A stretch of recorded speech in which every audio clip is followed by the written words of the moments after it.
Good afternoon to you. I'm Bill Graff, along with Nan Su and Amy Howe. This is, of course, China Uber Alice, our Thursday visit each week on all things China and how the country of China is affecting the rest of the world. Hello, Nan. Hi, Bill. Welcome back. Happy New Year. Thank you. Yeah, I was on vacation last week and sort of here. Have a good time? I got some stuff done. I don't know if it was a good time or not, but it was. Anyway, good to hear from you, Amy. How are you? Well, you want me tell the truth or you want me follow the... Always the truth. We're media. Yeah, we're media. We have to tell the truth. Kind of a depressing day yesterday, no? Okay, if a KSCO still, look, I can tell the truth, I don't feel that good. And I was sad and frustrated. Yeah, a little bit. Well, that's the way the world has set us up to be today, I think. Yeah, it's a little depressed, but we're okay. We are still the greatest nation on earth. So we're going to talk about, of course, in the last couple months, we have been really focusing on the election. We have been talking about Biden's family's business tie with China, and possible manipulation of our election by Chinese communist regime. So now, with the election dust start settling down, finally we are coming back to our focus, China. So today we are going to talk about Hong Kong's police has arrested more than 50 pro-democracy leaders. We have a great guest who is an expert on Hong Kong. Ken Chang is going to be with us a little later today. And of course, as you all mentioned yesterday, what happened in our state capital. That was a horrible experience in the nation's history. But however, one thing I need to bring up today is that President Trump definitely, historically, turned the tide around and changed our China policy in the last 4 years. Nobody can debate with me on that. That's a historical change and put our China policy in the right direction. But however, one thing it does concern me is this morning that I learned that Facebook actually indefinitely banned Trump and his family. I don't know what happened, and although the horrible things happened yesterday, but I don't think that Trump actually... Let's explain what they actually did. They actually turned off his account. That's right. Yeah. Yeah, that shouldn't happen in this country. I mean,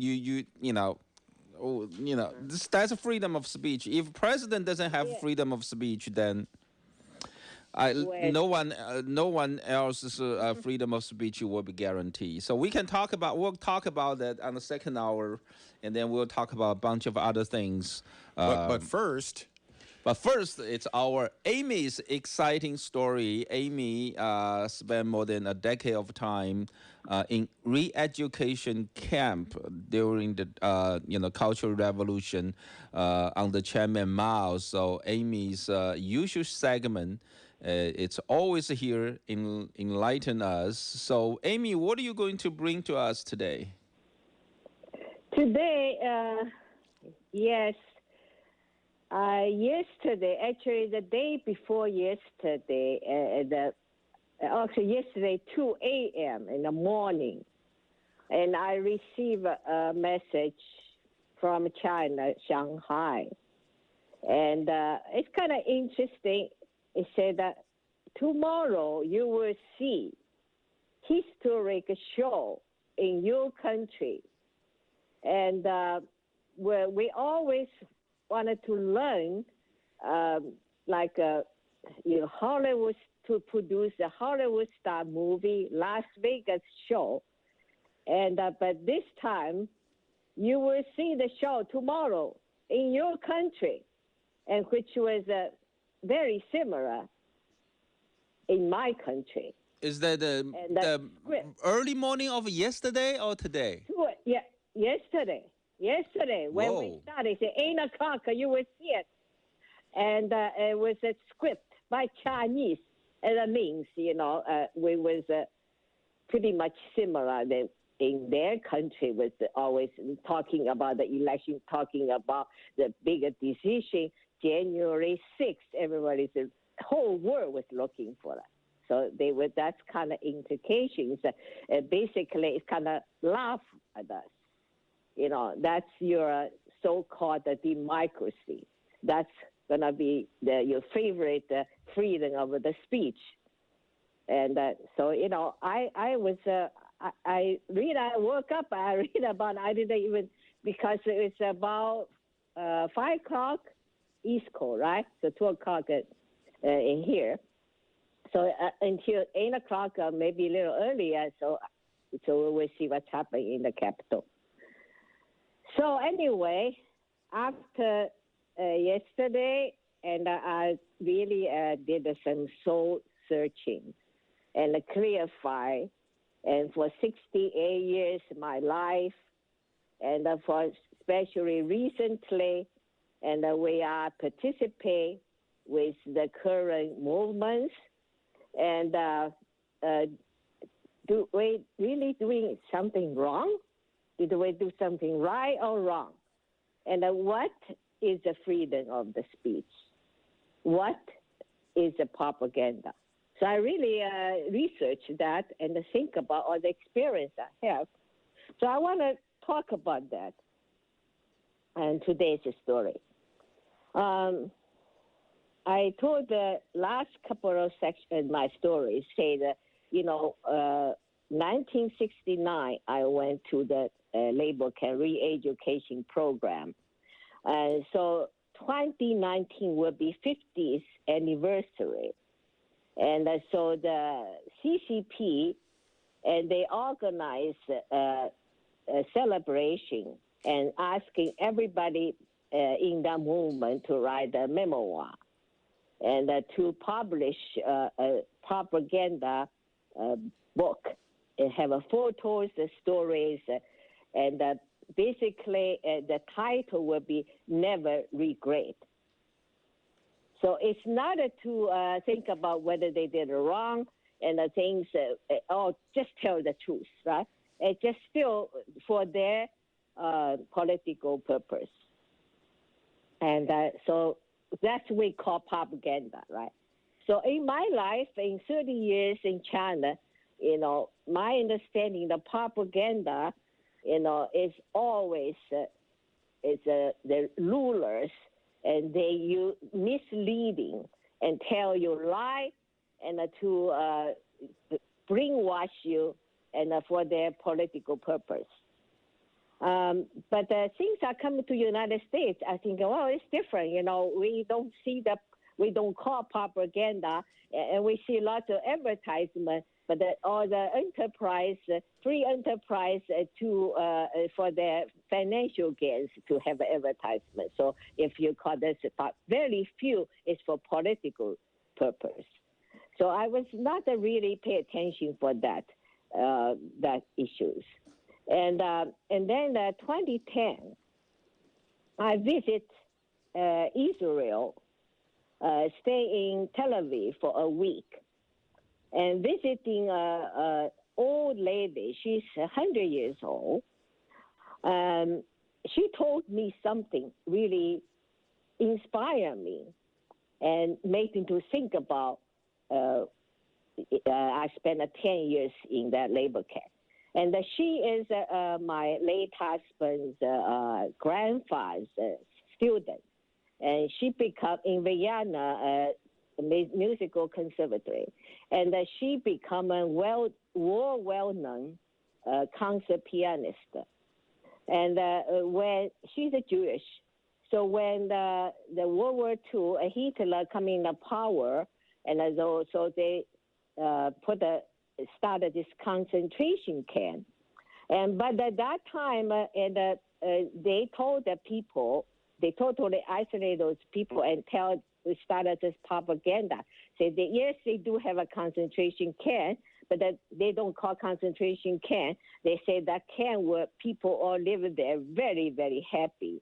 So they have invited this LON before UN, I think the League of the Nation, to investigate it, and including some reporters to take pictures and to show the people how happy those people in the camp.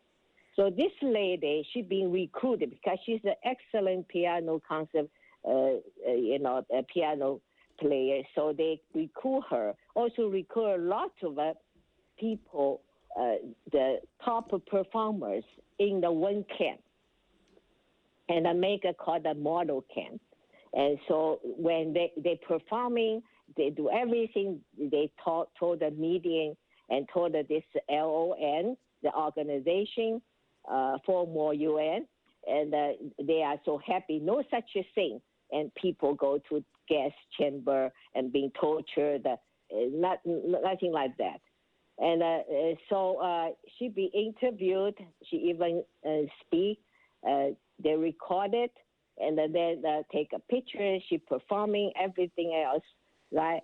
And so they're showing the film. I think probably their research probably they do have the film, and for Hitler's propaganda. So whole world being fooled. Hello, can you hear me? Yes. Okay, and the whole world being fooled because they believe that's the truth. Right, because actually it's totally lie. But that they started this model camp, and then after war, after she was separated from her family, and then she found out, and all the propaganda she did for the Hitler, and totally is just can most of people die. All her family is perished, and she just don't want to live. Because she keep those newspapers talk about her performance or propaganda newspaper, and the magazines, the pictures, everything, and she was so happy, and she telling the truth. That actually is lie and lie to everybody. So she didn't want to live, and also this survival guilt, it just tortured her. She just burned everything. Also, she want to set a fire on herself, pour the gasoline, and of course she being rescued. And it survived. And so she told me, she said, since then, her second life, reborn, and she wanted to dedicate it to fight propaganda. And after I listened to her story, and that time it was about 40 years anniversary for my labor camp. And they already started to gathering the information to make the book. And I just write a letter to everybody participate. I say that, I told her this lady's story. I say, because my camp, I went to the labor camp, also make as a model camp. And even make the movie, a documentary. And saying we are very happy there. And Mao's movement is great. So they're going to replay those things. And then have everybody. So, I just told every participant, I don't know if it have a result or not. At least some people, they stop and they against that. They say they're not going to participate. And if they wanted them to write, I said if they want to write, I want to write the truth. So that's the story about the propaganda. Now, coming to today. So you think, and right now, I feel the meeting, Main Street meeting, are they telling the truth? And why these things happening? Why yesterday millions of people go to Washington, D.C.? For what? Right? Because they don't trust the meeting. They don't trust the government, and the representative we selected, we elected. And they don't trust anymore. Why? Because mountain of evidence show the voting fraud, and nobody wanted to have investigated. So that's the reason. We had to go back to original why. So that's the reason people wanted to seeking for the truth. That's why they wanted to defend their rights. So that's why I think that they have a right and to go to petition and go to express themselves freely and go to Washington, D.C. So so much for that. So It's quite a story. But it's quite a comparison, isn't it? Yeah, I wanted people to think about that. So I wanted to read about what I research about what is this freedom of speech and why it's different. And lots of countries also say, but the people say, oh, United States and freedom of speech. That's only the reason I come into this country, right? So what is it?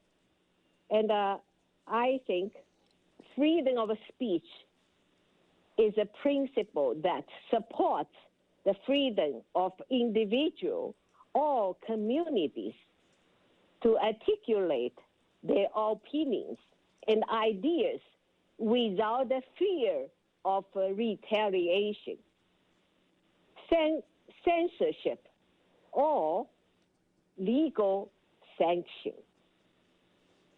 So if right now I'm talking about I speak in KSCO, right? If right now I feel fear of retaliations, so I'm not able to speak. So that means we don't have a right of freedom of the speech. Then another thing I wanted to say, I think is so important to why our country is different from other countries.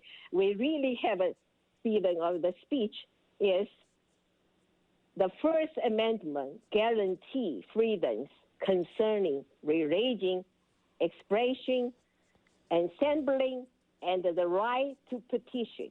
It guarantees freedom of expression by prohibiting Congress from restricting the press or the right of individuals to speak freely. Okay, that's the end of my speech. Okay. Interesting, though, that even though the Constitution was written in a way to protect free speech, it is interesting that the private company that runs Twitter and the other company that runs Facebook have separate rules that kick in when they think that somebody's saying something that's they don't like. They don't like. It's very interesting that's not monitored a little. I guess because they're technically private companies, private platforms. Based on Section 230. Yeah. Yeah. So we're going to talk about. But I understand Amy's point. It's very, and the way she brings it together from what happened under Mao to what the comparison now is very, very, very interesting.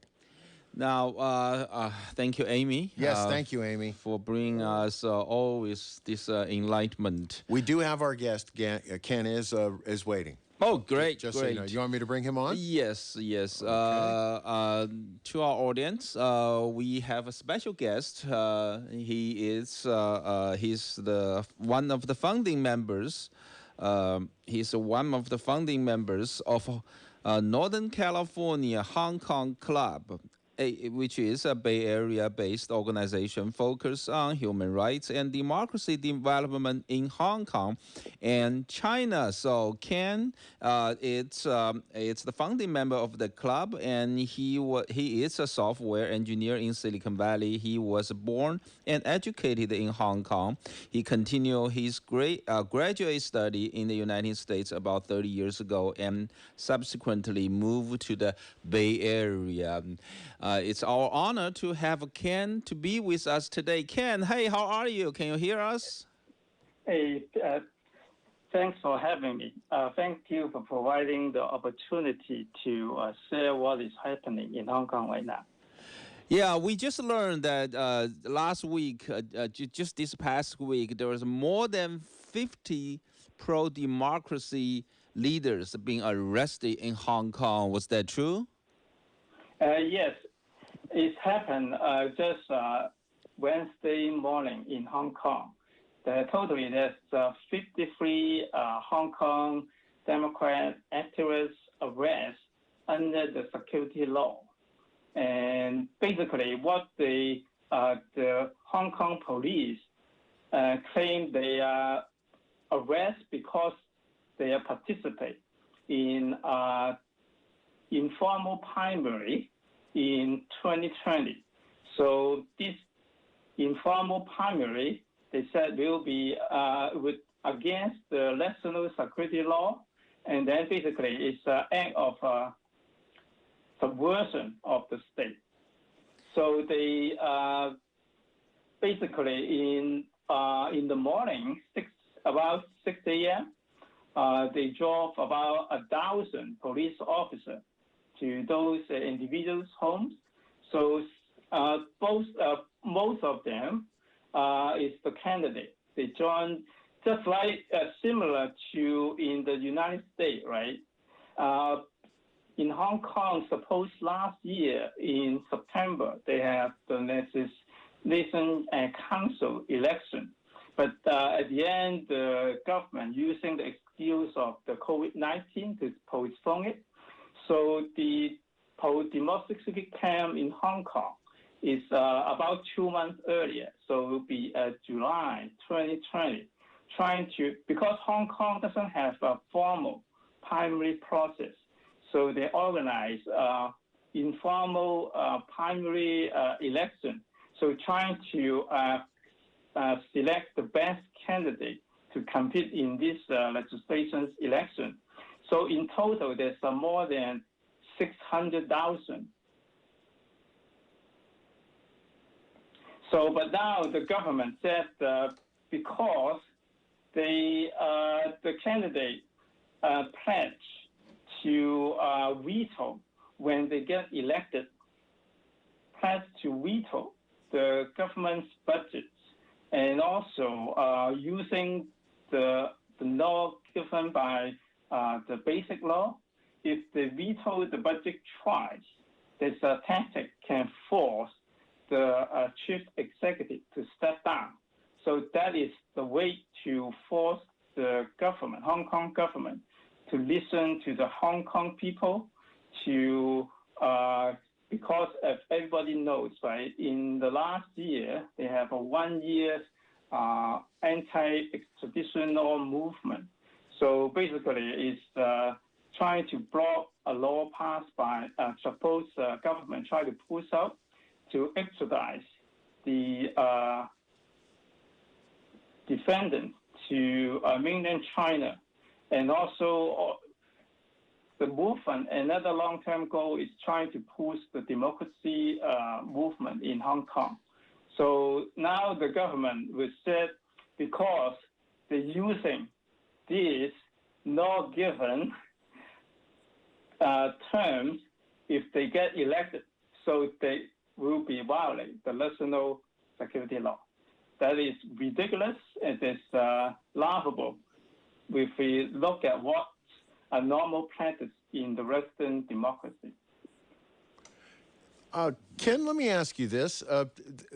Hong Kong has, because of the way the system was set up under the British, the Hong Kong area was way freer, at least more freedom was allowed in the Hong Kong trading area than in, of course, anywhere else in China. What made anybody think that people were going to be willing to go back to the Chinese system after all that freedom was allowed for all those years? Right. So that is the what the one country system supposed to differentiate Hong Kong from the rest of the China. So in early 1980, so because there's a lease, right? So Hong Kong is the result of the Opium War in the 19th century between British and China. So under this, after the war, and then there's several treaties. So one of so after the war, Hong Kong Island is basically gave to British forever, but the Kowloon Peninsula, they have so-called as you can say it's a brand or there's a lease for 99 years. So this 99-year lease would expire in 1997.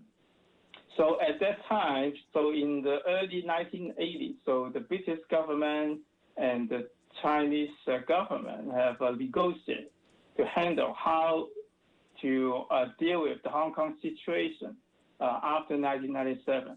So at the time, because China is not like today, so the economic situation is much worse.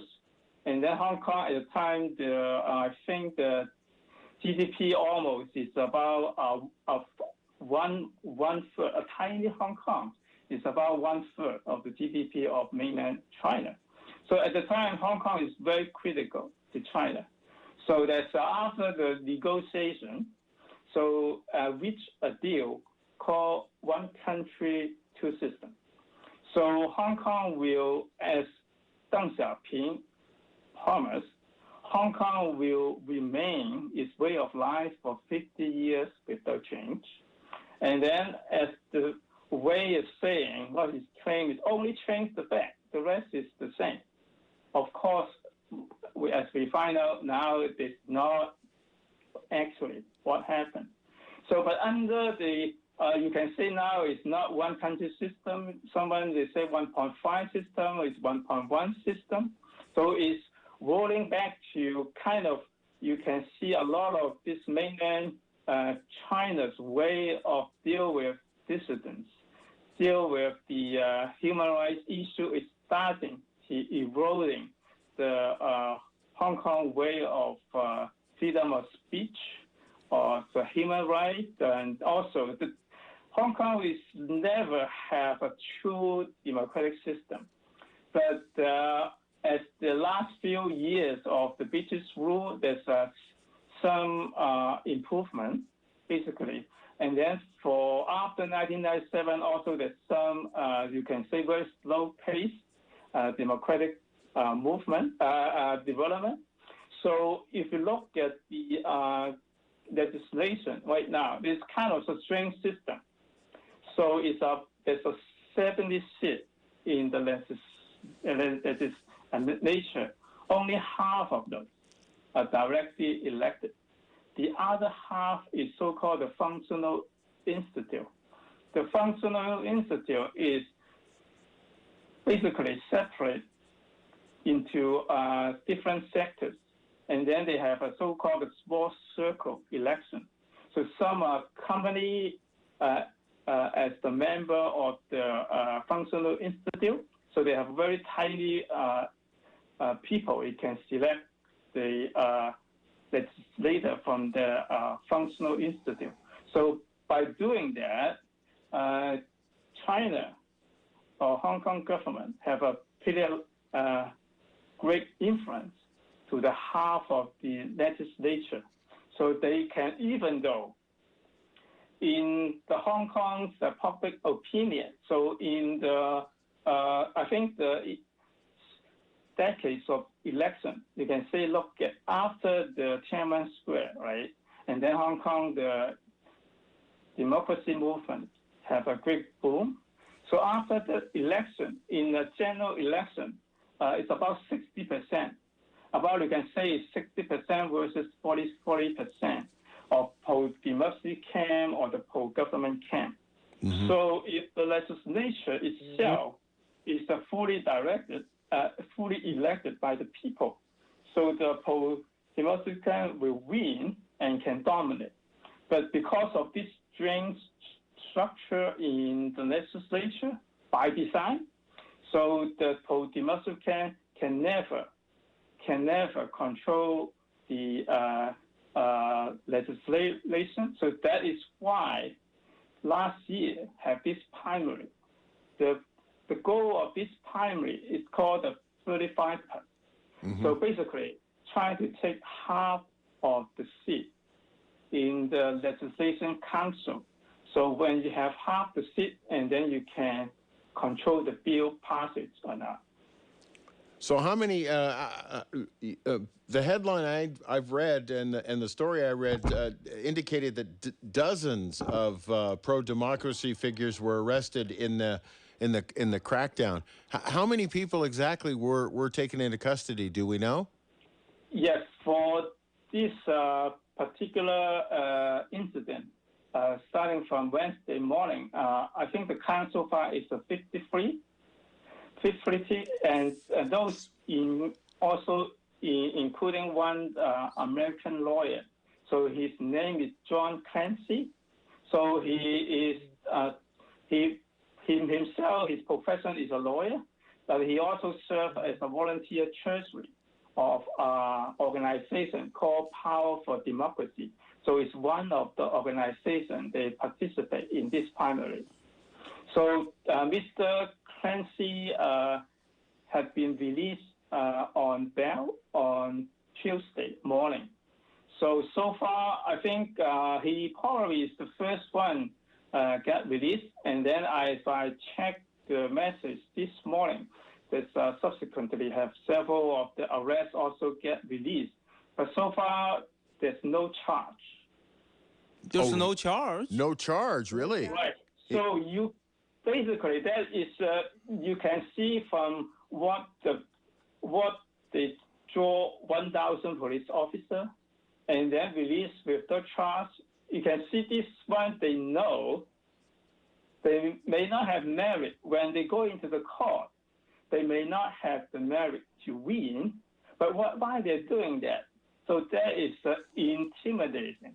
Basically, try to intimidate the pro-democracy supporter in Hong Kong and ask them to sign it. Did all of them released? Were all of them released or just one? I don't have the complete information yet. So as I read the last night, Mr. Clancy probably is the first one. And then in this morning, I also saw some Facebook messages, a couple more also get released. I'm not sure they go all at release or not. But I think I have missed something. The internal, some unconfirmed information is the rest should also be released without charge. But we are still waiting for confirmation. Amy, did you want to ask something? Yeah, I want to can. But so those people, the organization and organize the movement is still active? Because the national security law, so all the demonstration is already kind of banned. So, and there's no last demonstration was permitted by the Hong Kong police. So for this arrest, you can see there's still individual willing to get interviewed by Hong Kong media or international media, but there's no large-scale protest that can happen in Hong Kong right now because whatever you step on the street, your risk get arrested. So no permit will issue again to any pro-democracy demonstration. Yeah, in Hong Kong they call the law. Let's see, I can't remember the exact name. So it's not, the name is not a permit, but it's something if you want to have a protest, you give your information to the police, and then the police gives you a no objection notification. So it's an equivalent to a permit. So if they don't give you a no objection, or they give you an objection notice, and that's supposed they can take some action if you do really go out to the street. And Ken, so that I heard about news to say that the last arrest of people, including that Mr. Lan. Jimmy Lai? Yeah, Jimmy Lai. Jimmy Lai, actually, he had been arrested earlier. So he is one of the high-profile figures, pro-democracy figure in Hong Kong get arrested. So his arrest happened in early August in 2020. So by the time this mass arrest happened on Wednesday morning, he was in jail right now. So if we want to spend a little bit time, I also can tell you a bit about the story of Mr. Lai. Yeah. Right. So Mr. Lai is why he's an important figure in Hong Kong is because he owned the media company. So under his company, the most famous will be the Apple Daily. So it's you can say it's a popular newspaper in Hong Kong. So because China using all kind of way, right? So they can buy out the ownership or using their advertisement as the constraint. So most of the media, either newspaper, television, network media, whatever, right? So already have influence, either directly controlled or indirect influence by mainland China. So the group owned by Jimmy Lai is a very few exception. So he still can run it independently, and also he's kind of pushed himself out in front to advocate democracy in China. So he has been the target for the establishment camp in Hong Kong and especially in mainland China for years. So they want to get him. So after the electoral security law was enacted in June 30th last year, and he is among one of the first arrests. So on that day, August 10, so the police arrest him in his household. And also, they sent 200 police officers to raid his newspaper office. And also for this executive of the Apple Daily newspaper also get arrested. So his charges was collusion with a foreign country. So was that because he received an interview from the 60 Minutes? At the time when he get arrested, there's no clear indication. There's nothing obvious about what action he did trigger the. Is the foreign country that he was charged with colluding with the United States? There's obviously. So in 2019, actually, he had a trip in Washington, D.C. In that trip, he had met Vice President Mike Pence, Secretary of State Mike Pompeo, and the House Speaker Nancy Pelosi. But at the time, there's nothing concrete about what action. But he actually gets formally charged at later that year. So it's in December the 10th. So the charge is a conspiracy and colluding with foreign force. So the evidence in the charge is the statement he put on to Twitter. So basically, his speech on Twitter is the evidence the government has. Amy? So Ken, yes, I'm going to ask you something. So during this 5 months, this charges goes the court trial, or how does the sentence? Is it still the British judicial system have a court trial, or Chinese CCP's judicial system? So right. So you can see during his arrest since August, right? So for now, it's 5 months. You can see a lot of back and forth. You can see Hong Kong still is not like China. but you can see it's closer. So let me list the events related to his bail and also rearrest. So he get arrest, right? And then first, he was on bail and the first arrest. So, and then he actually, he just put on bail on 300,000 Hong Kong dollars. And the condition is he had to report to the police station once for a while, right? So that is since then. And then about 4 months later, so it's December the 2nd, while he reporting to the police station as the part of the condition for the bail, he get arrested on the spot for alleged fraud. And then for that alleged fraud charges, he was denied bail.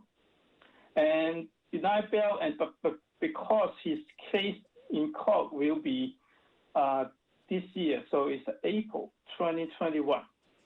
So what it means in these 5 months, he's supposed to be locked up in jail, just waiting for the court case. But he filed an appeal. So in about 8 days later, so it's December 10th. So the December the 10th is the formal charges. He has been charged, as I mentioned earlier.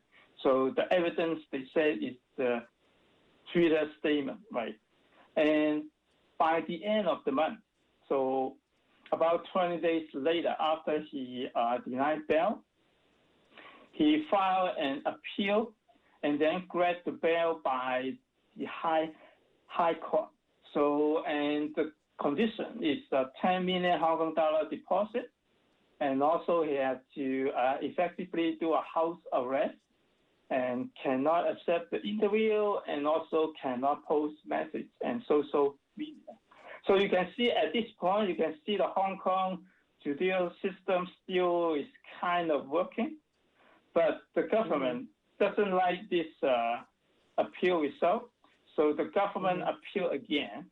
So 7 days later, so it's December the 30th, the Court of Final Appeal and side with the government. So it's ordered him back to jail.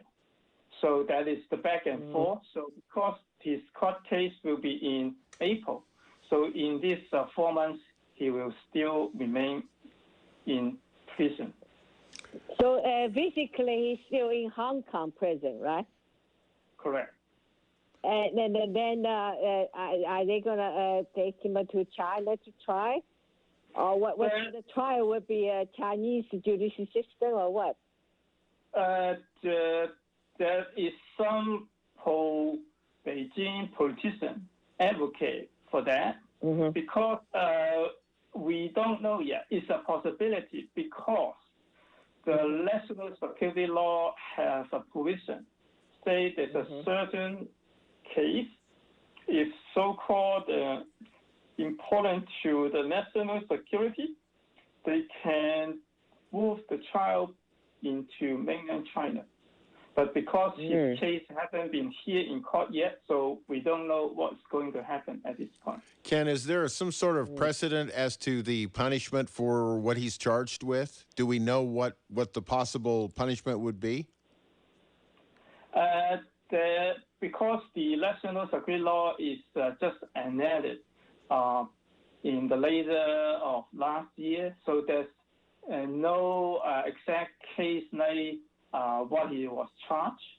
But if I remember correctly, it's something like 10 years to 7 years to 10 years. But I have to 7 to 10 years. Yes, but if the case moves to mainland China, then those kind of serious case, and then it can to life imprisonment. Yeah, disappear. Wow. Yeah. Exactly. Yes. Wow. So Well, we can see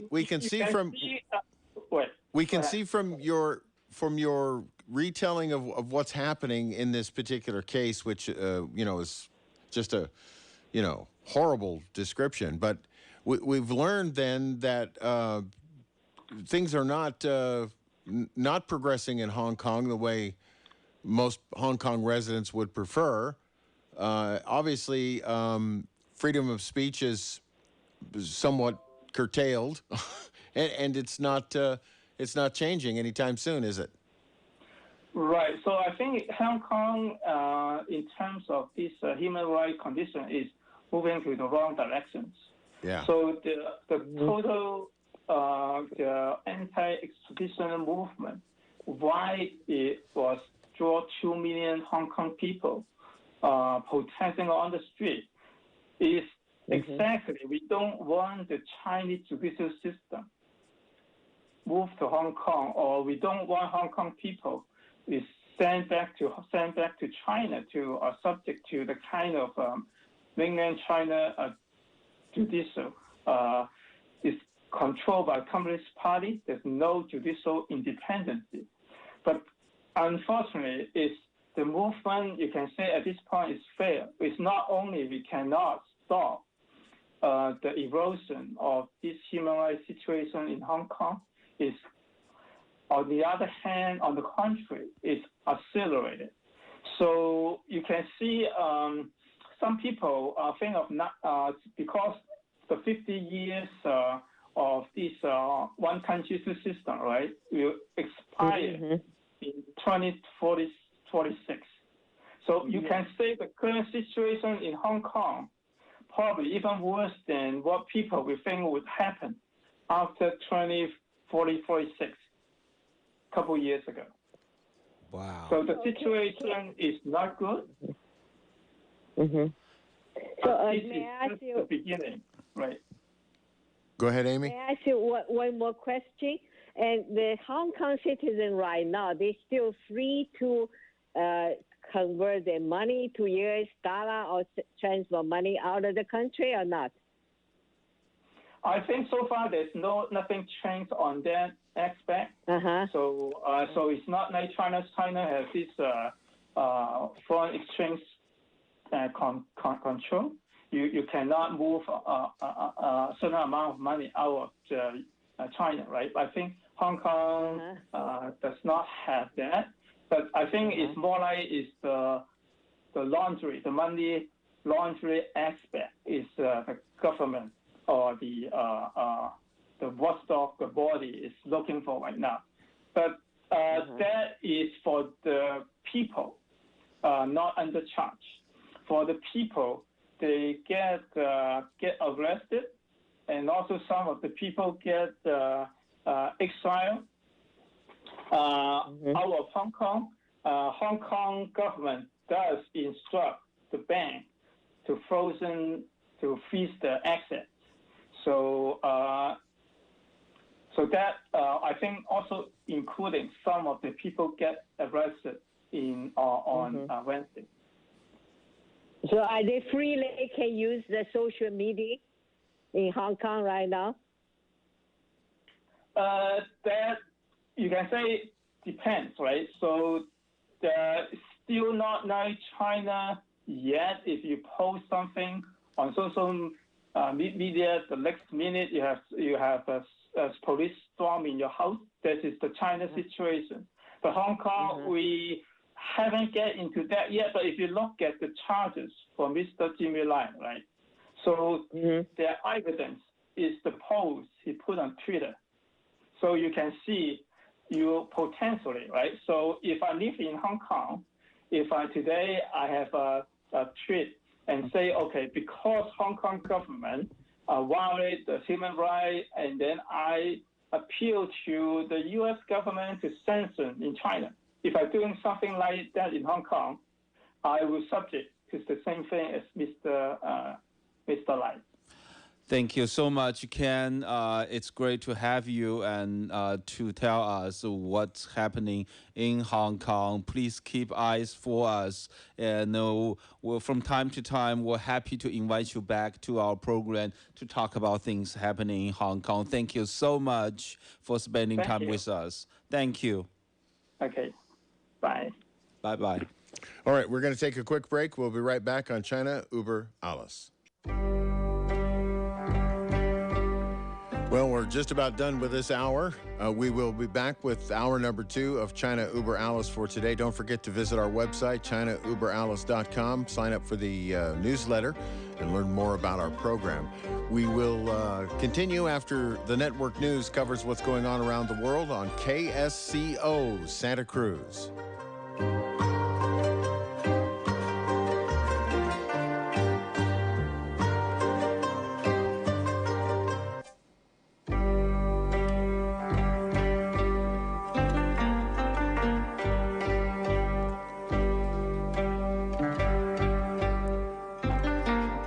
Welcome to the second hour of China Uber Alles on AM 1080 KSCO. I'm Bill Graff along with Nan Su and Amy Howe. And as you heard from the first hour of our program today, we of course heard from Amy, and she spelled out, freedom of speech and how sometimes that's compromised. Then we heard from our buddy Ken, who is an expert on Hong Kong, and freedom of speech is not going so well there either. And there are several examples of the same problem around the world. So I don't know. I guess in our second hour today, we were planning on talking about a number of things, including freedom of speech and how that is going in various countries. Yeah, and then we're going to mainly to talk about if a private company actually have the right to strict your freedom of speech. Absolutely. Now, we're talking about the Facebook that basically say they will put indefinitely ban of president and first families or the Facebook account. Now, we all agree that yesterday there was something horrible happened on the Capitol Hill. Something we'd never seen in the United States. We never expect. The only other time that the Capitol was put under siege was during the War of 1812, when the British basically burned down part of Washington. So basically, whoever, trying to break into the state capitol while the Congress is in session should face the legal consequence. But however, I just don't see any reason. I mean, you take away the president and his first families, all their families' account because you don't like whatever he spoke. I just don't see that. How far away we're from, what Chinese government is doing. I mean, now we have a big tech that actually can do whatever the Chinese government has been able to do in China. Mm-hmm. What do you think, Amy? Yeah, I think that's a very good question. Lots of people that told me, say, "Oh, this is different. This in China because the government say you cannot say this, that." And but here we're talking about the power, right? The power and those corporations, big companies, they can do the thing like CCP can do it to their people. So how do we can to express our feelings and for these issues, how? Well, exactly, and the only difference is that the government is not censoring the communication. It's the private company that owns the platform right now.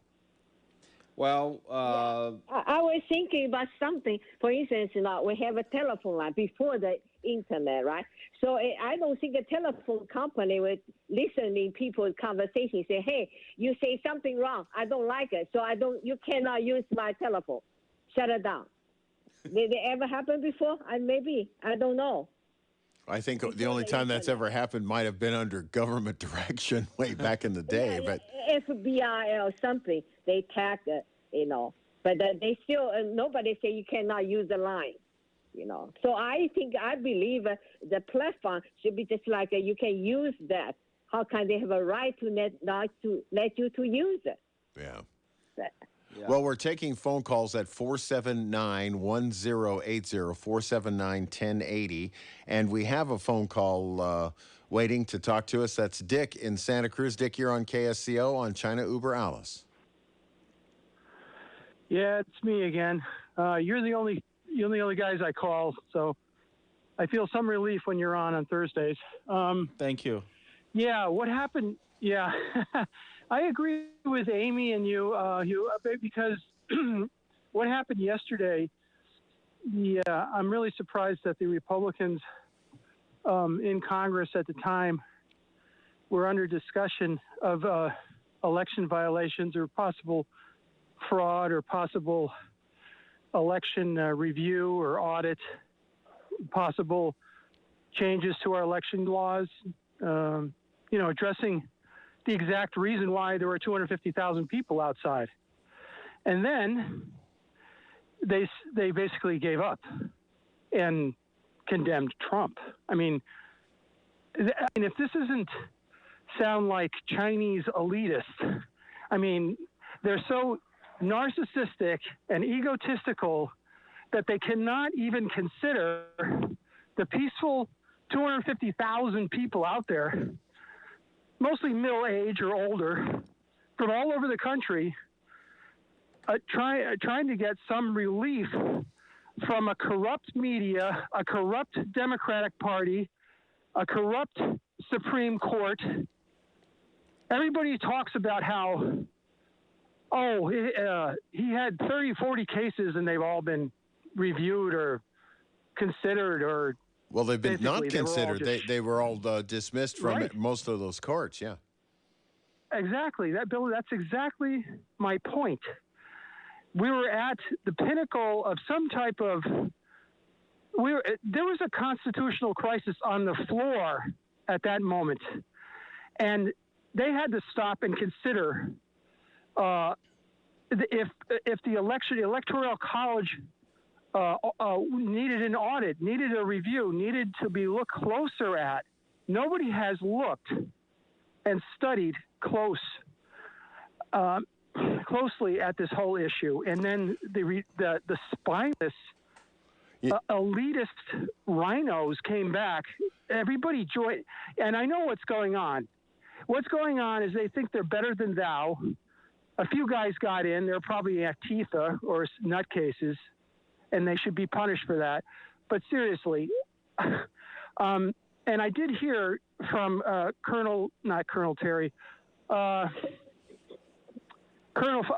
Flynn, General Flynn, reported, and I think you guys reported, that China bought in two blocks, 200 million and 500 million of Dominican, the machines, the electoral machines that disappeared. They wouldn't come to be reviewed. Every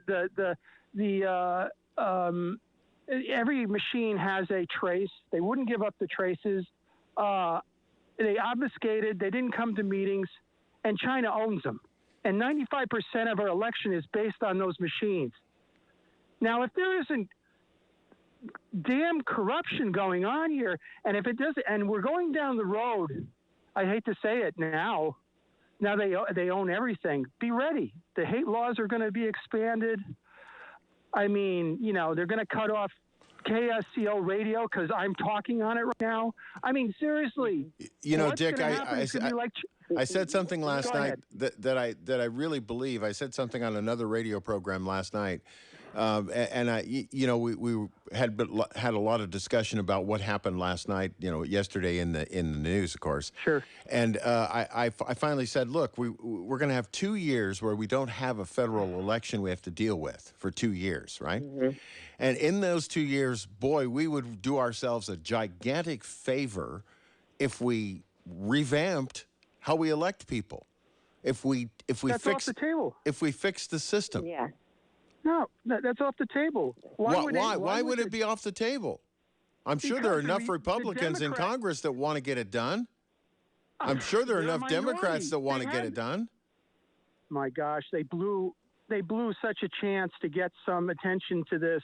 It's a cancel culture. They submitted, just like everybody in China has to submit to their leadership or they're dead. I heard the latest thing in China is you can't say one thing about their fearless leader over there. Xi They made the Jinping. rule. Yeah. Xi Jinping. Yeah. I just heard that. So Yeah, I've heard obviously that. By the way, I've heard that too, actually. Yeah, you can be disappeared so easy over there. I'm saying it's coming here. That's what I'm saying. Well, Dick, we appreciate the call, and obviously, I want Amy. I want some comments on what I said. I was just about to ask Amy to comment on that because she has firsthand knowledge of what it's like to live in a situation where you don't have any say. I think that is coming. It's coming very soon, sooner than we can think. Also, you said about at least 75 million Americans have a right to know what's happening. Yeah. What's happened in the election? How can nobody? Right. They investigated 4 years for the Trump Russian gate, Nothing. right? But this when nobody wanted to investigate. Why they don't listen? That's the people want to go there to hear their voice. I think we have a right to do that. Let me ask all of you folks. Okay? Because I have this question.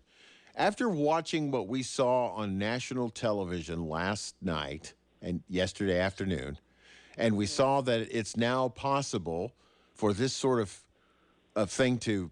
I mean, I never thought up to yesterday that we would ever see the United States Capitol breached.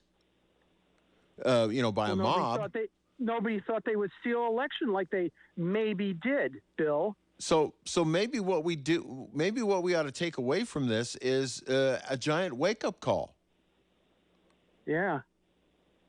Well, they're talking about, I pointed out to my liberal tenant today. I have one tenant, whoopee-doo, I'm not a rich guy, but she voted Democrat. She votes the line, right? I said, hey, check it out. Check out Heller versus the U.S. Supreme Court like a few years ago, where by one vote, our esteemed Supreme Court, by one vote, established that you could have an individual right to carry a gun. Well, that, I'm telling you right now, and she says, I have Democrats that they want to keep their guns. I go, well, you better study up on it. She never heard of it. Yeah. She never heard so many things. I mean, the media has propagandized people in this. I mean, it's hard for denial and pride are big, are big sins, people. You got to listen to some other stations, and they'll probably get rid of talk radio. They'll put the clamps down on Fox News. I read something on CNN today. They are coming out both barrels against Fox News. I mean, I couldn't believe the article. I mean, it sounded like the Chinese propaganda machine. Totally, yeah. I think there's no difference. CNN and the CCTV, no different. The same talk about exactly same thing. Unbelievable. Yeah. It is. And it's here now in the United States, land of the free and the brave. I'll tell you. Okay, I'll let somebody else get on. All right, thanks for the call. Thank you, Dick. That's Dick in Santa Cruz. Amy, I would like to hear just a little bit about your perception on this whole thing because I remember way back to Tiananmen Square, when we had the demonstrator, the famous media shot that, was nobody will ever forget where the one guy was standing in front of the tank in Tiananmen Square. And, I watching that fellow, I thought to myself, even back then, this guy is going away somewhere and we'll never see him again. Yeah, I don't think anybody see him again. And do you know anything about that? No, we don't know the whereabouts of the tank man, the young, very young teenager that stand in front of four tanks. Yeah. Right, yeah. And he was brave, but actually nobody knew. Brave, but not terribly bright. Because, he literally put himself away. Wherever he is, he did it. He was in the wrong place at the wrong time for the Chinese media. Well, absolutely. Yeah, but wherever he did, it would actually encourage the millions of Chinese people. Absolutely, but the image, maybe you didn't know about it. What's that? Yeah. Yeah, that image encouraged a lot of people. For years, people remember the tank man. Forever, yes. I wonder what the images yesterday will evoke. Will we have more freedom of speech, or will they Try to close it down completely. Well, I think whatever happened yesterday is supposed to be responsible by the few people that actually broke in into the Capitol, broke in into the Congress where it's still in section. I think those people shall be face legal consequence. But I think we still need to protect our freedom of speech. What's that, Amy? I say some people they already identify they are Antifa. They were protesting at a place. Also, one guy was totally related to Nancy Pelosi's son-in-law. They have the picture to show it. He hang around with them. Why? Really? Right? So, yes. Yeah. The guy with this guy was very outstanding because he always wear those costumes, the hat. Remember that guy? Oh, yeah. Picture everywhere. Yeah. The guy has painted face. Painted face. Yes, painted a face. Yes. That's the guy. And so those are Antifa peoples. And what is his relationship? Did you say that guy has a relationship with Nancy Pelosi's son-in-law? The pictures and the picture with him and then Nancy Pelosi's son-in-law was hanging around with that guy. Because he was in several demonstrations in the BLM and then the Antifa, the protesting in the summertime. Wow. I didn't know that. I didn't know that either. And, no. The other interesting thing, now you probably read about the Chinese, that's official, CCTV official Chinese, the spokeswoman for the foreign minister. And she said, Hua Chunying. Oh, yeah? She said, she said that something was interesting. He said, look, when Hong Kong have protesting, said American people say that they are for freedom, for it's good or whatever. I said, now people go to the Capitol here. What do you call that? Right? He said, our country, GCP, we wanted to remain the peace, control the peace for the people, for Chinese people, right? So we did a good. You say we cracked it down, demonstration, cracked down the democracy. Well, nobody cracked down the demonstration. I mean, President Trump called it off immediately.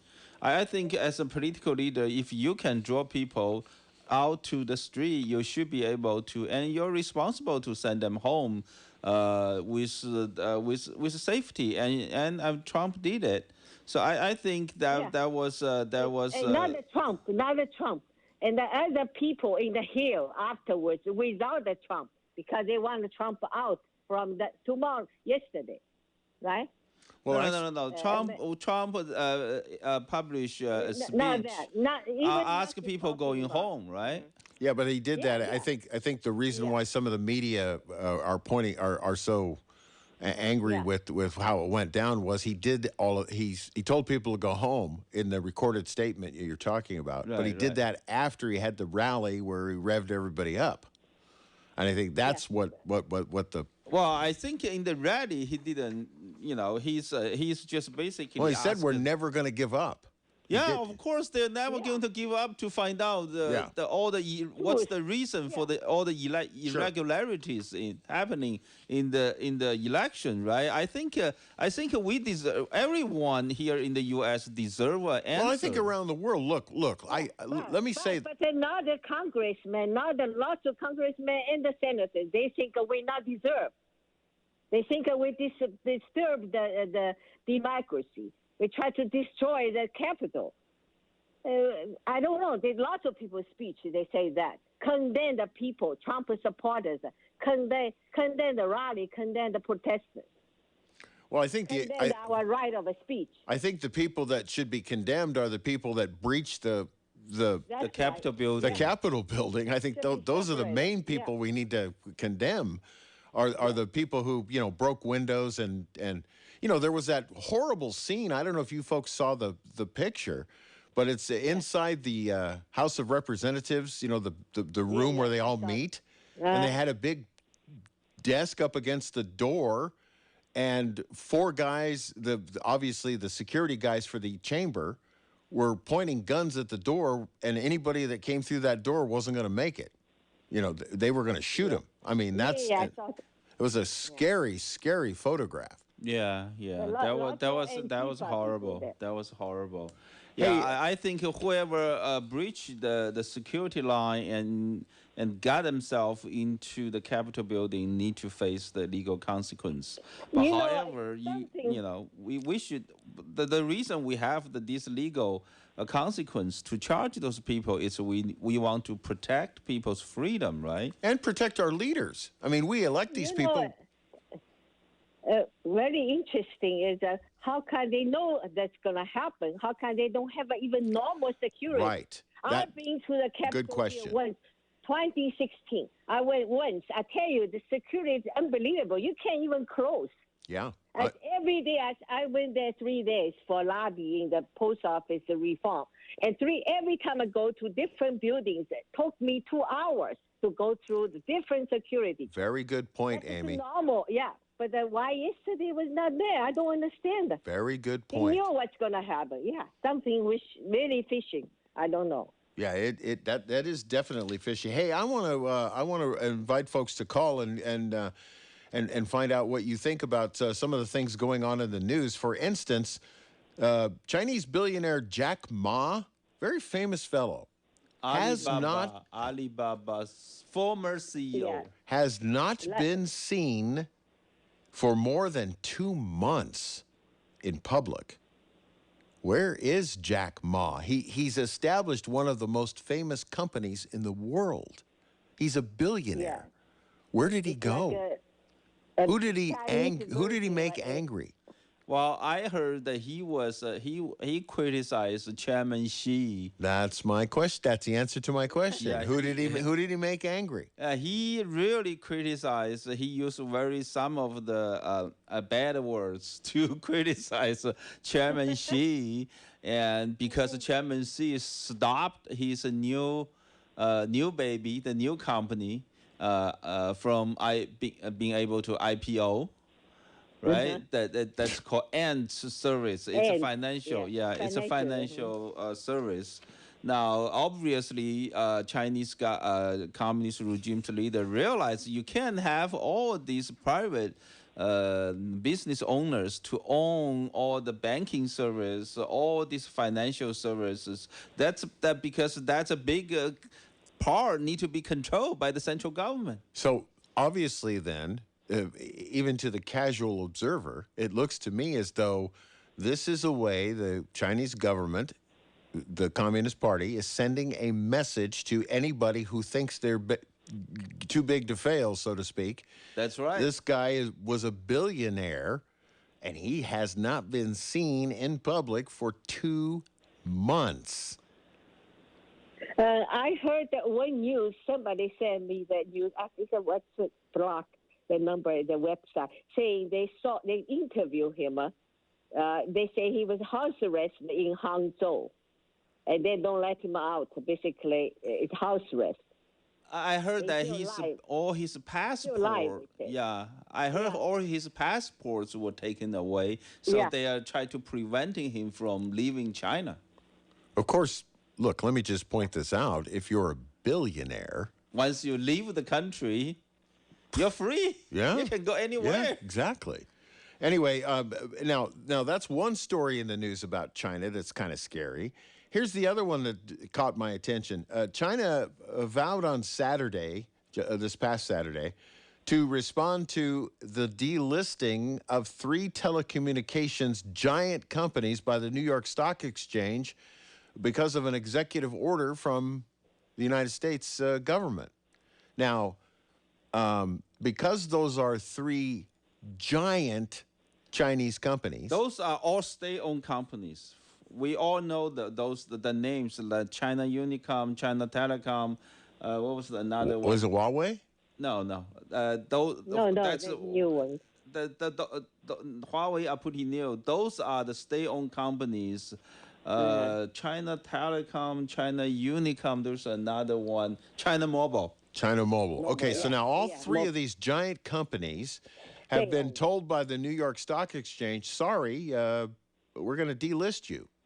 Yeah, it's because it was a State Department basically made an announcement because all these three companies they have military ties. They have ties to Chinese military. Sure. So we are going to delist them from Wall Street, and China say they will revenge basically.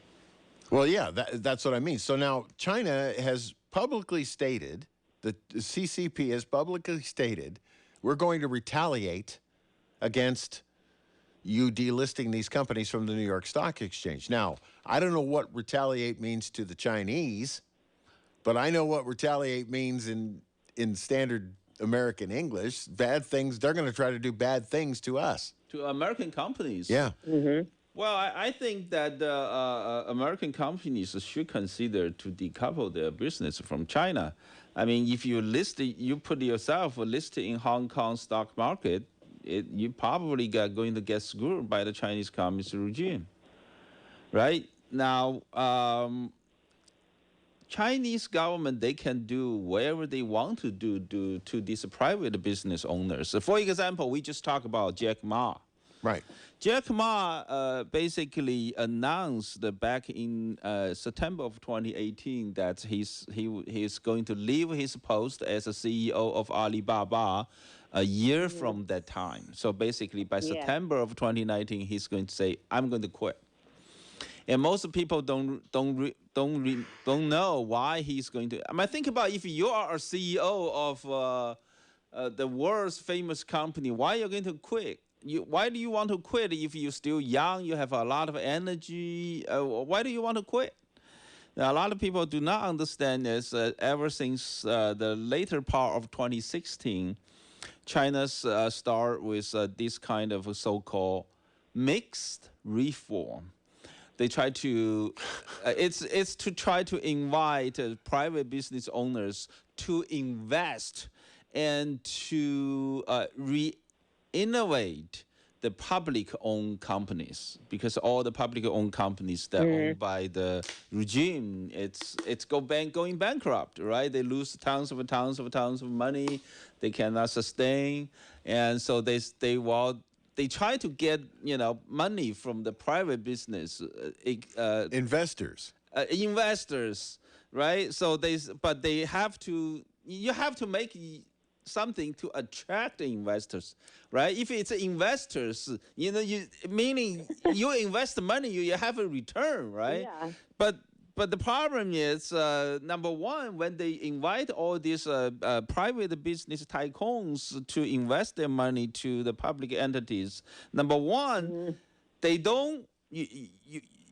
You're not going to be able to assess what's the total worth of the entity. Yeah, exactly. Right. And the other thing is, once you invest the money to the Chinese Communist Party, are you ever going to see it again? Well, so the key is you cannot say Like no. a mafia deal. It's like investing in the mafia. Amy's right. That's right. It's right, but the problem is you cannot say no, right? Well, not unless you want to wear some cement shoes. That's why I say make you offer, you cannot refuse. You're right. You So cannot say no, you cannot get out either. right. So basically, that's why he, back in 2018, that was one of the main reasons he announced that. That was his mistake. What he should have done is taken one of his many passports and just left the country. Yeah, I understood that he purchased a huge property somewhere here in the United States. Yeah. It has water, it has some Everything, island or something. Lake, everything, island, yes. Yeah, I hope he still someday come to see his property here in the United States. They will let him out alive. Oh, my God. Maybe it's ash. Can't spare it here or whatever. Yeah, so that's what that's the kind of the whatever the Chinese government want to do to the private business. They can invent or create all kind of excuse to have you to give your money to the party. Now, all the U.S. business, if you are still thinking of going to China to make investment, I think you need to think twice. That's right. and they paint things black and white. For example, I mean, they change the story anytime. I remember last year, like March 13th. That's like 2 days after World Health Organization make announcement there was a pandemic going on. Now China's ministry spokesperson Zhao Lijian and send a tweet out. He did actually send a tweet out twice and said the pandemic of COVID-19 was brought to China by U.S. military athletes who went to China to join the Wuhan military war game in October of 2019. So he was criticized. He was widely criticized in the Western world. But however, guess what? Just a week ago, on January the 3rd. Yeah, I'm looking at the headline. Yeah, they said it again. That China's top diplomat, The foreign minister. Yeah, foreign minister suggests that the global outbreak it was started outside the country, may have caused the COVID-19 pandemic from outside China. Of China, and then from multiple places. I mean, did he had a dream or something? And then meanwhile, they arrest the doctor, report the truth in China. Remember? Correct. Yes. So They he forget. ended They up arrest dying. the doctor. Yeah. That fellow ended up dying. It actually made himself an instant martyr by telling the world, "Hey, man, I know where this came from." Yeah, Dr. Li Wenliang, right? The whistleblower. Yeah, remember that? That was December 30th, 2019. Those are two things you should never ever hear in the same sentence. Right. Whistleblower, China.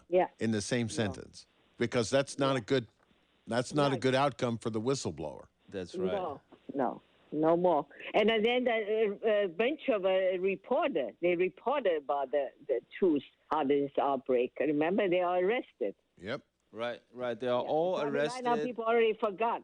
Well, we don't know where they are either. They've been disappeared. Well, the latest one, it's called the Citizen Reporter because none of the state-owned big media want to report it, want to cover what's going on in Wuhan. So it ended up a bunch of so-called citizen reporters. Basically, people volunteer themselves went to Wuhan to cover the beginning.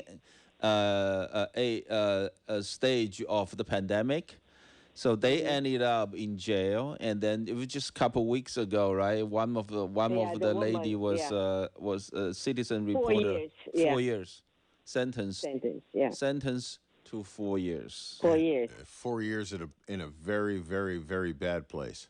Oh, well, of course. And of course. And, the other thing in the story, in the news, the story that really kind of got to me was the factories that they're, we know about. Amy's told us about the re-education camps, the areas where your political view needs to be changed, and so they send you to try to re-educate you.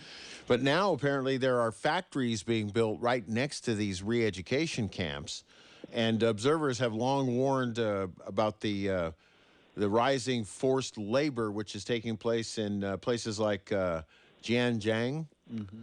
Satellite images now show factories built just steps away from cell blocks in these places. So forced labor. Forced labor. So now not even the labor pool is fair. How can foreign companies who think they're going to bring company business to China, like you were talking about, trying to work with Chinese companies, but now they can't. There's no way, if you have to pay your labor force, there's no way you can compete. Oh yeah, of course, that's one of the biggest issue, right? And not to mention all the foreign companies like Walmart, like other companies, when they in the last decade of time, it's been more than a decade. They are aware that the Chinese Communist Party formally established their Communist Party branches in this foreign business that operated in China. So basically, you basically work with Communist Party, you have to listen to them because they really behind your employees. If they send a notice to all your employees Yeah. in They're not China, gonna win. guess what's going to happen? Do you think the employees will still follow the rules that's set up by all these foreign The business? company. I never thought of it that way, but I guess not. Yeah. So what you're saying then, let's say I have no idea what I'm making this example up, okay? I want everybody to know that. But let's just say General Motors makes a deal to build cars in China. And they set up the standard General Motors car plant, part automation line, people bolting on parts, people, building engines, all that sort of thing. And the Chinese government says we want to do away with the safety rule. And General Motors says, well, wait a minute, we have rules about safety in our plants, and no matter where they're located, we want to make sure you can't carry something too heavy. You trying to protect the workers. So what you're saying then is the workers aren't going to follow the rules that the Chinese government says don't worry about it? Well, I think most likely it's say if General Motors have some sort of advanced technology on the engine or something, if Chinese government demand the secret and General Motors refuse to give it, and they can basically the Communist Party will be able to handle some sort of Strike for whatever the excuse shut they down. may out of, they will be able to do that. Wow, that's amazing. Hey, we have John. John's calling from the vast metropolis of Aptos. Hi, John. Good afternoon. As the John. government restricting free speech, and we know China does that, and I think, Bill, you said that, well, the difference is that Twitter and these other ones are private companies.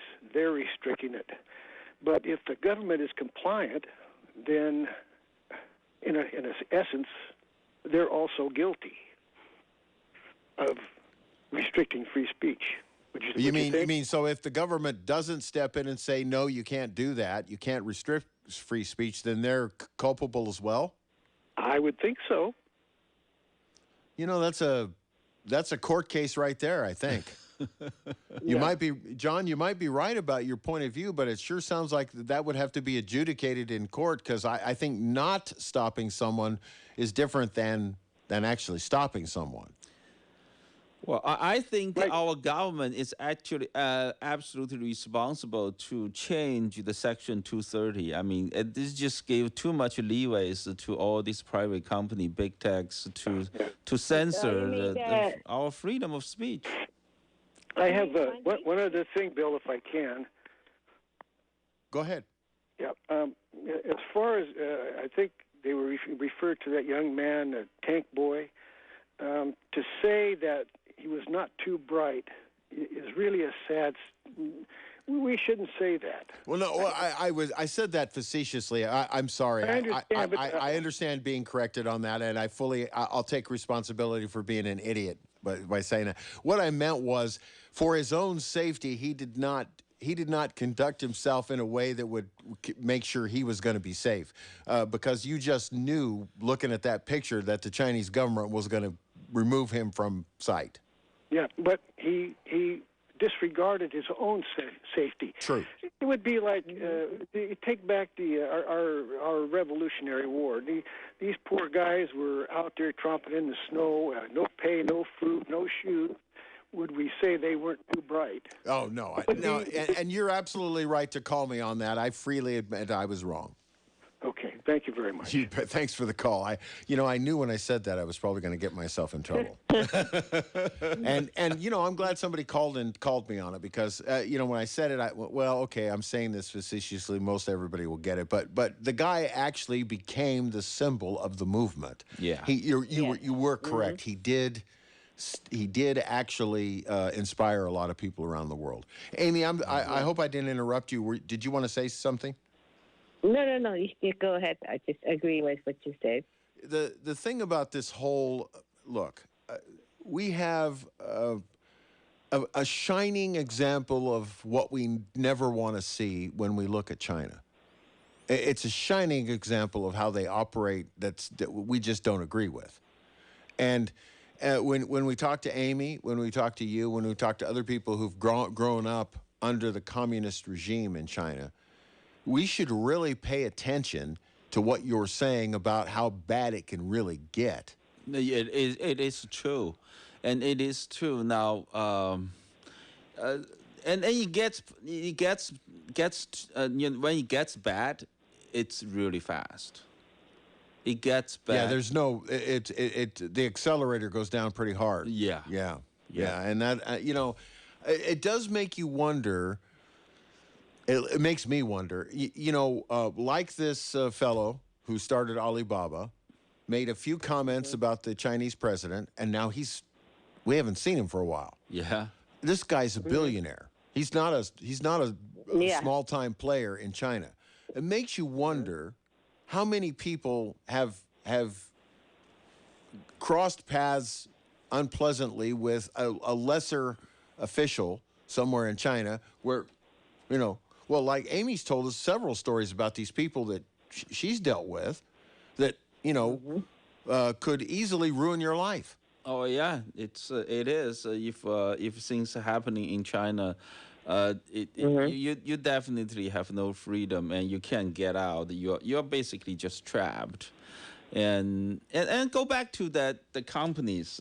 We talk about the three companies that U.S. want to delist. The telecom companies. Now, China Mobile, China Telecom, China Unicom. Now, let's talk about one of them. I'll give you the example why one of the reasons the China, we gave the reason that the U.S. State Department believe they have ties to Chinese military, right?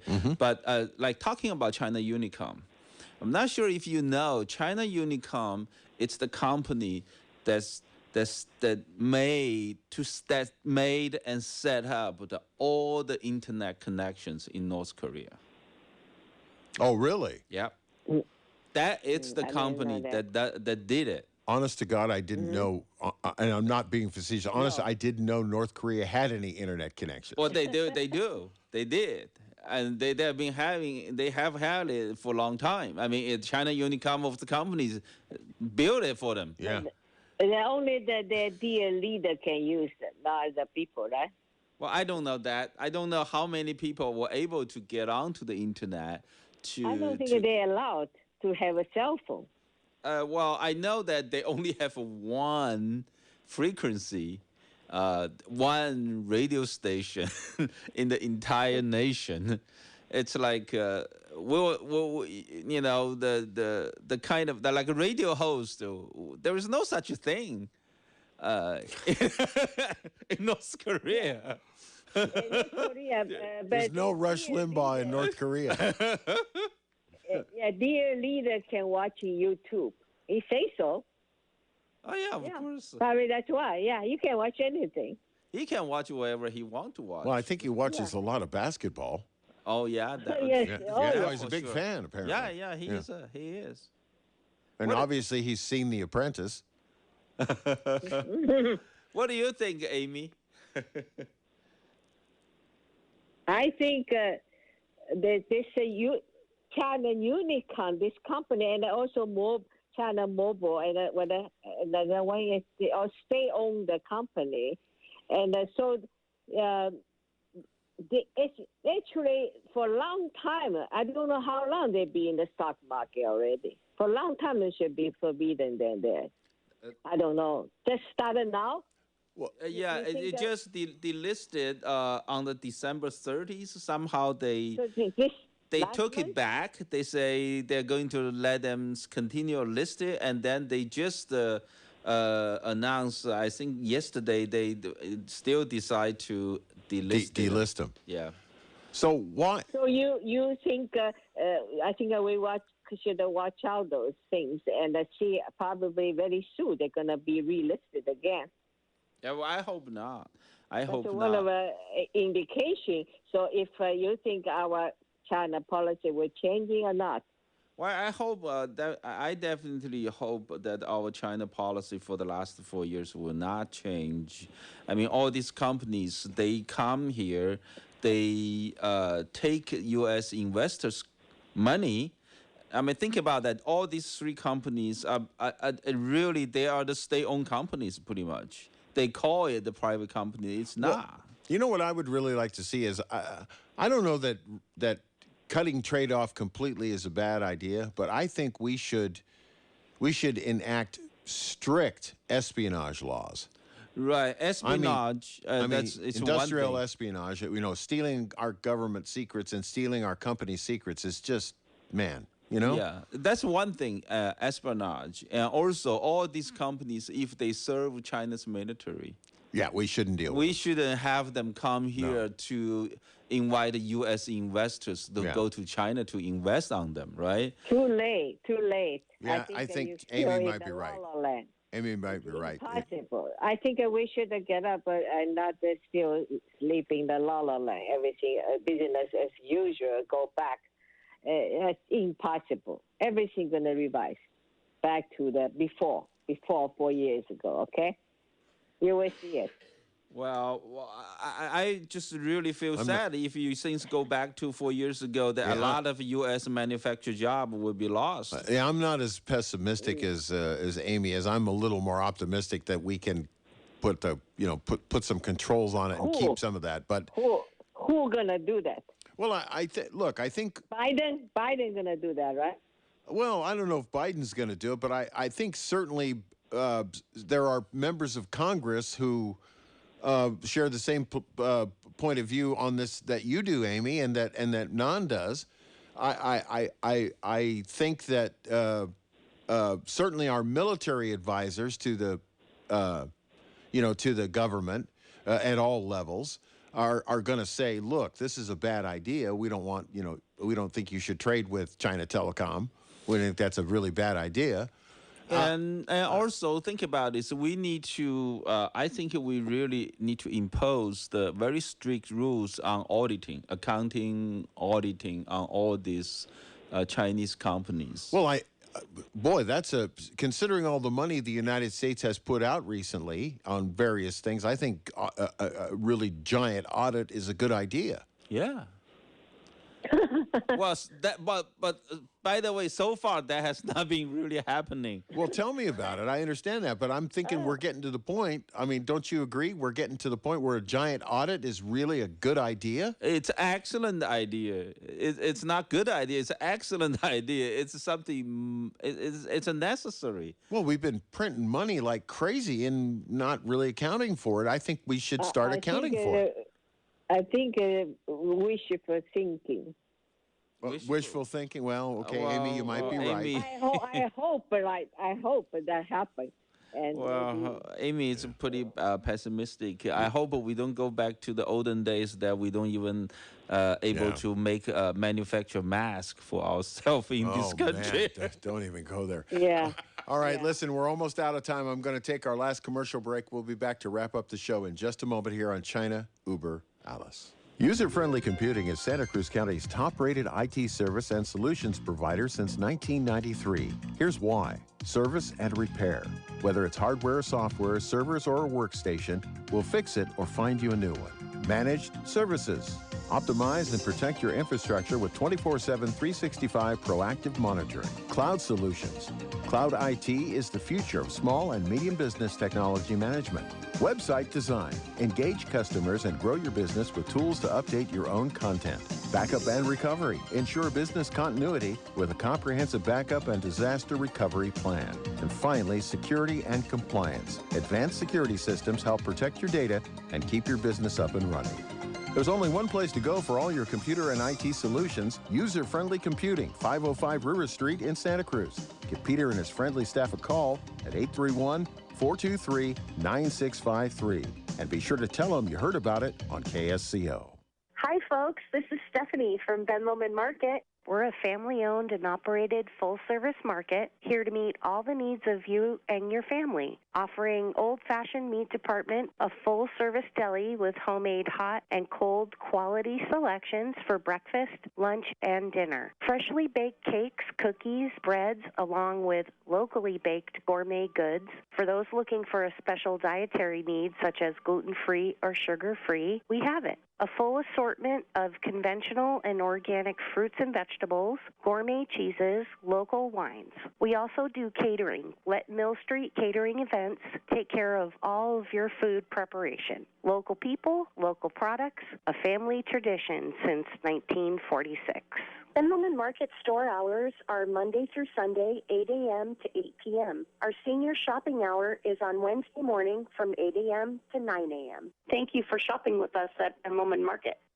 Hi, I'm Danica Patrick. Watching my nieces grow, play, and learn is amazing, but not every child gets to be carefree. 1 in 6 kids in the U.S. are hungry. This breaks my heart, and it's something that Feeding America is working to change. Each year, the Feeding America network of food banks rescues billions of pounds of good food that would have gone to waste and gives it to families in need. To help, visit feedingamerica.org. Brought to you by Feeding America and the Ad Council.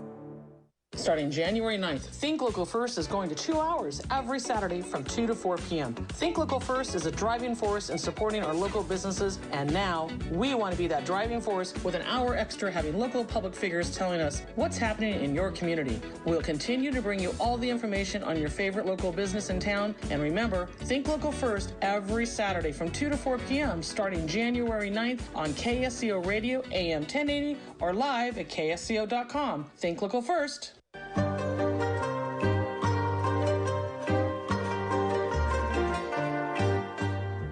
All right, so we're just about at the end of our program for this week. I do have to check in with Amy. Amy, what do we got scheduled for next week? What are you going to tell us about? Next week? Next week. Have you decided on the story for next week yet? Not yet. Oh, good. Well, because no, people don't understand. Amy has like thousands of stories to talk about. And he put the stopping point of the story almost at the point. Yeah. Well, always at the point you want to hear more. Well, today's story, tied in with the events of the last couple of hours, and I thought it was great. Amy, thank you for your insights as always, and we hope that folks enjoy your stories as much as we do. If you want to find out more about China Uber Alice, it's really quite simple. You just go to the website ChinaUberAlice.com. ALLES is Alice, China Uber Alice, all one word.com. Sign up for our newsletter, and you'll find out all about the show. It's that simple. Well, when we do this program, we try to follow what's going on in the wonderful world of news and information as we relate it to China. So we don't exactly know what's going on next week, but I rest my case when I tell you we will have at least 15 topics to talk about next week because for sure. every week right now China is in our backyard. It's in everyone's backyard. Yes. I mean it's just that if we don't watch what we get from China, I mean they get down to our nerve really fast. Yes. All right, so we want to wish everybody a great week. Amy, once again, of course, thank you for your great stories and your participation. It's always valuable. And, of course, Nan Su from Epoch Times. We want to thank you. We want to thank you. We want to thank you. We want to thank you. We want to thank you. We want to thank you. We want to thank you. We want to thank you. We want to thank you. We want to thank you. We want to thank you. We want to thank you.